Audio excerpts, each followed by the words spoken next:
Welcome.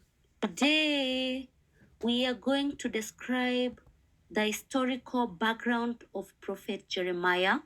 Then we identify social evils committed today. And lastly, we discuss the ways in which the church in Kenya responds to the problem of sexual immorality. The historical background of Prophet Jeremiah. Number one, Jeremiah prophesied during the reign of the last four kings of Judah, that is between 626 to 587 BC. The Assyrian Empire had collapsed and Judah was under the control of the Egyptians. Judah became rascal state of Egypt and paid yearly tribute to her. Here, when we say that Judah became rascal state, it's basically Judah became part of the state of Egypt. That is why they had to pay the yearly tribute to her. After the collapse of the Egyptian empire by Babylon, Judah fell under the control of Babylon. Judah was eventually destroyed by Babylon. Number 6. In 587 BC, the people of Judah were deported to Babylon.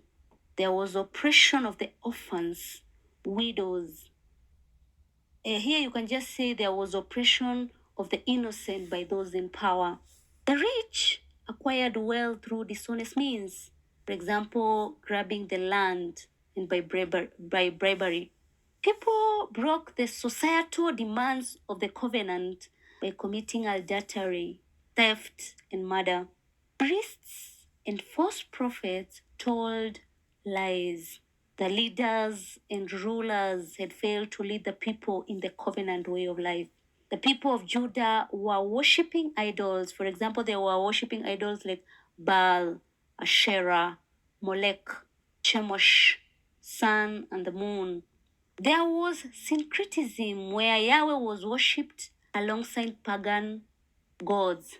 King Josiah's attempts to carry out reforms, that is, the King Josiah attempted to carry out religious reforms in Judah and failed.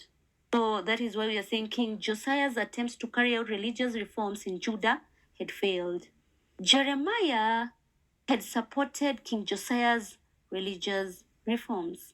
That is the historical background of Prophet Jeremiah.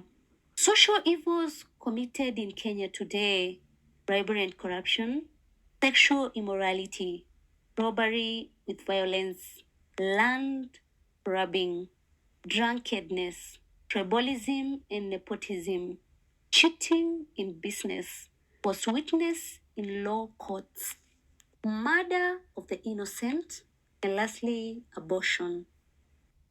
Ways in which the church in Kenya responds to the problem of sexual immorality.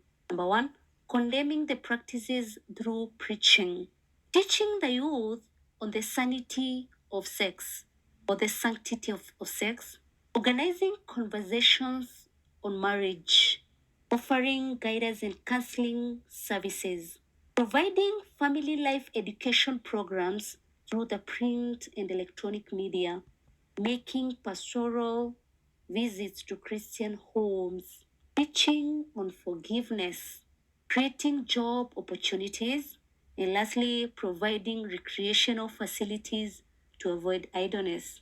Did you understand?